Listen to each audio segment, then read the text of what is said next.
आज के टाइम आपके पास जर्मनी में फ्री में पढ़ने का ऑप्शन है, यूएस में बहुत अच्छी यूनिवर्सिटीज और अच्छी सैलरी कमाने का ऑप्शन है एंड यूरोप की इतनी सारी कंट्रीज है जहां पे आपको इजी सेटलमेंट के भी ऑप्शन मिलेंगे। क्या अभी भी यूके आना सेंस बनता है या नहीं बनता है एंड आपको क्या करना चाहिए? So I am Murad, I am recording this video in the middle of Oxford, UK की बेस्ट यूनिवर्सिटी के बीचों बीच से ये वीडियो बना रहा हूँ एंड मेरे 500 से ज्यादा students different universities of UK में पढ़ रहे हैं। सो उन सब का पर्सपेक्टिव लेके ये डिस्कस करूंगा कि क्या यूके आना स्टिल सेंस बनता है, किसको आना चाहिए, किसको नहीं आना चाहिए और क्या दिमाग में रखना चाहिए before coming to UK. So without further ado let's directly jump into it, but I want you to hit the subscribe button क्योंकि बहुत ज्यादा एफर्ट्स लगते हैं ऐसे वीडियोस रिकॉर्ड करने में एंड लेकिन सी अब मैं उतना ज्यादा कंसिस्टेंट नहीं रह पा रहा हूँ इस चैनल से because I just feel like कि मैं उतना ज्यादा वैल्यू नहीं दे पा रहा हूँ। तो अगर आपको लग रहा है कि वैल्यू मिल रही है आपको, सब्सक्राइब बटन करो।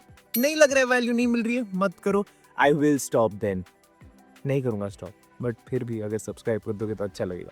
तीसरी बार ही मांग लिया, लेट्स गो। पहली चीज आपको क्या पता होना चाहिए, यूके में अभी के टाइम पे जॉब ढूंढना उतना ज्यादा डिफिकल्ट नहीं है। स्पॉन्सर्ड जॉब ढूंढना काफी ज्यादा डिफिकल्ट हो रहा है स्टूडेंट्स के लिए। अब मैंने बहुत सारे प्रोसेस बता रखे हैं कि आपको जॉब कैसे मिलेगी, फिर स्पॉन्सर्ड जॉब में कैसे कन्वर्ट करना है, बहुत सारी वीडियोस मैंने बना रखी है। बट अगर आपका एक स्पेसिफिक पर्सपेक्टिव है कि आप यहाँ आके लॉन्ग टर्म सेटलमेंट देख रहे हो तो थोड़ा सा कॉशियस हो जाओ, क्योंकि 2 साल का आपको पोस्ट स्टडी वर्क वीजा मिलेगा। उन 2 साल में आप अपनी कमाई कर सकते हो फिर द नॉर्मल जॉब, बट उसके बियॉन्ड अगर आपको एक स्पॉन्सर्ड जॉब चाहिए तो उसके लिए बहुत ज्यादा मगजमारी, उसके लिए बहुत ज्यादा फाइट है। तो ये बात आप हमेशा याद रखना, रिगार्डलेस आप किसी भी कोर्स के लिए आ रहे हो, किसी भी यूनिवर्सिटी के लिए आ रहे हो। अब कुछ स्पेसिफिक कोर्सेज है, जैसे अगर आप एक जनरल मैनेजमेंट का कोर्स देखोगे, इसमें आप कोई हार्ड स्किल नहीं सीख रहे हो और आप अपने आप को डिफरेंशिएट नहीं कर सकते हो बाकी लोगों से। तो अगर आप एक सिंपल मैनेजमेंट के कोर्स के लिए आ रहे हो तो it is going to be very hard for you to crack the job market. ये बात हमेशा याद रखना। Second, similarly marketing usually local लोग ज्यादा बेटर कर सकते हैं as opposed to someone who is coming from an international university.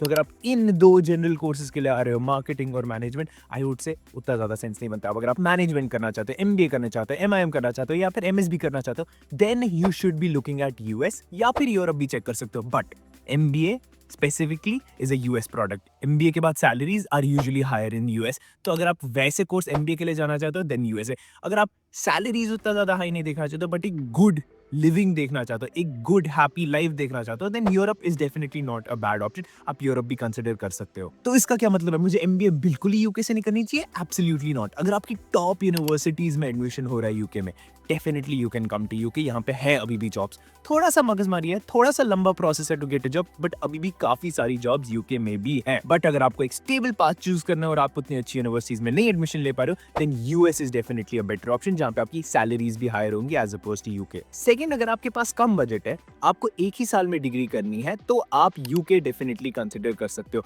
अब यूरोप में भी काफी सारे ऑप्शन है जिसके बारे में हम लोगों ने बात कर रखी है, बट यूके भी एक डेफिनेटली अच्छा ऑप्शन है अगर आपको लेस एक्सपेंसिव कंट्री देखनी होगी in terms of their tuition fees. Because अगर यूएस में ट्यूशन फीस के बारे में बात करें, डेफिनेटली डबल होने वाली है, but at the same time Germany में ट्यूशन फीस के बारे में बात करें which is going to be 0। I personally think ये जर्मनी का ट्यूशन फीस जो फ्री है वो हट जाएगा 2030 तक, तो पक्का डेफिनेटली नहीं होगा। बिकॉज जो अभी वहां की गवर्नमेंट भी आई है थोड़ी सी ऑन राइट विंग साइड ही रहेगी वो भी गवर्नमेंट, और जो इसके बाद गवर्नमेंट आने वाली है जो फ्यूचर में आएगी, that is going to be completely right wing. ये तो पक्का इंटरनेशनल स्टूडेंट्स पे ट्यूशन फीस लगा देंगे। तो अभी आपके पास एक गोल्डन अपॉर्चुनिटी है, दिख रही है, सामने है, लग रहा है सोने की चिड़िया सामने है, बट तब वो चली जाएगी कुछ टाइम में। तो जर्मनी भी एक अच्छा ऑप्शन है। But coming back to UK, अगर आपको यूके में ही स्पेसिफिकली देखना है तो हाँ, 1 साल की डिग्री है और ट्यूशन फीस डेफिनेटली बाकी कंट्रीज के कंपैरिजन में काफी ज्यादा कम है। थर्ड पॉइंट जो कि काफी ज्यादा इंटरेस्टिंग है and I want to share this on this video because ये हमारे ऑक्सफोर्ड के क्लास में डिस्कस हुआ। ऑक्सफोर्ड का क्लास, पहले आप इमेजिन करो कि यूएस के गवर्नमेंट के लोग भी हैं, लॉबीस्ट भी, हमारी क्लास में लॉबीस्ट भी पढ़ते हैं, बहरीन का बादशाह, ये सब लोग हमारी क्लास में पढ़ते हैं। तो यहाँ पे ये डिस्कस हो रहा था कि यूएसए ने अभी कनाडा की तो वजह दी है, नेक्स्ट यूएसए किसको टारगेट करेगा?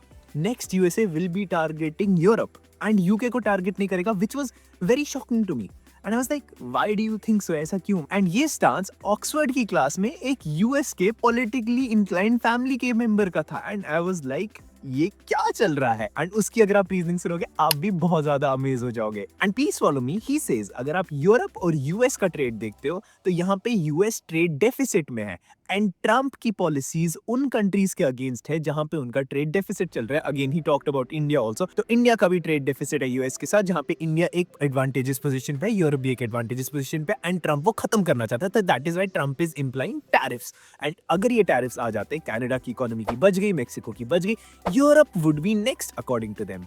and UK does not have a trade deficit and US UK exports are not in trade deficit. इसका मतलब है कि US is actually gaining from UK and इसलिए UK would probably not be in the tariffs का regime is what this person said, which was crazy to me. And according to him, अगर ये continue रहा, UK will continue growing. UK has already turned into a growing stage and UK will continue growing. That is what they are saying. And Europe will absolutely stop यहाँ पे is what they are saying. मुझे काफी ज्यादा interesting perspective लगा. अभी हम recording these videos मार्च के start में and these things will pan out like in next few months. आप ये फ्यूचर में वीडियो देख रहे हो, please go to the comment section and let me know what do you think about this perspective. And इसके perspective के हिसाब से यूके में आगे काफी ज्यादा जॉब ग्रोथ होने वाली है because it is the only economy जो यूएस के साथ ट्रेड कर पाएगी without extreme trade barriers according to Oxford class. अब इसी पॉइंट पे रह के हम इस बारे में बात करते हैं कि किसको आना चाहिए. अगर आप एक टेक्निकल स्किल लेकर आ रहे हो, टेक फील्ड में आ रहे हो या फिर एनालिटिक्स की फील्ड में आ रहे हो, तो आपकी तो जय.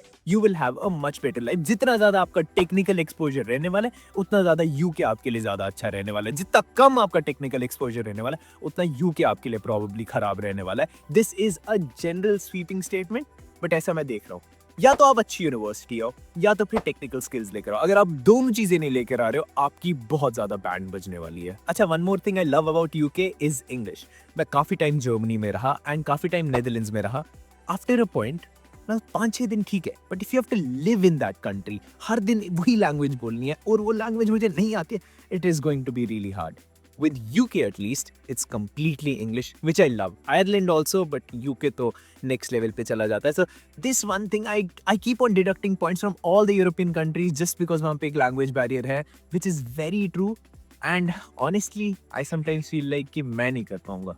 I know there are many of my followers जो फीस बचाने के चक्कर में because the family that they come from, the background that they have, and the will and courage that they have, they would learn those language. मेरे लिए personally on a very serious note, मेरे लिए एक नई language सीखना and उस नई country में उसी लैंग्वेज के साथ जीना थोड़ा सा डिफिकल्ट है. तो ये थोड़ा सा दिमाग में लेकर चलना कि you will have to live your life in that language. But I would also want to add for many of my students who study in Europe, they say कि अगर आप यूरोप की बाकी किसी कंट्री में आओगे बहुत ज्यादा अमेजिंग लाइफ है एंड मतलब they can't stop thanking me कि I help them with admissions there. हाँ, अगर आपको एडमिशंस में हेल्प चाहिए तो you can fill the form in the description and my team will help you with the admission process. But yes, उनका ये कहना है कि other countries in Europe can be a game changer. तो आपका पर्सपेक्टिव अलग हो सकता है, मेरा काफी ज्यादा अलग है. बट हाँ, ये चीज कंसिडर करना कि एक लैंग्वेज भी चीज है. एंड अगर आप यूरोप इन जनरल समझना चाहते हो कि बेस्ट कौन सी कंट्री है, 5 कंट्रीज मैंने बताइए इस वीडियो में. इन 5 कंट्रीज के लिए ये these make the most sense अगर आप यूरोप आना चाहते हो. बाकी कंट्रीज हैं काफी सारी but these 5 make the most sense. Watch this video.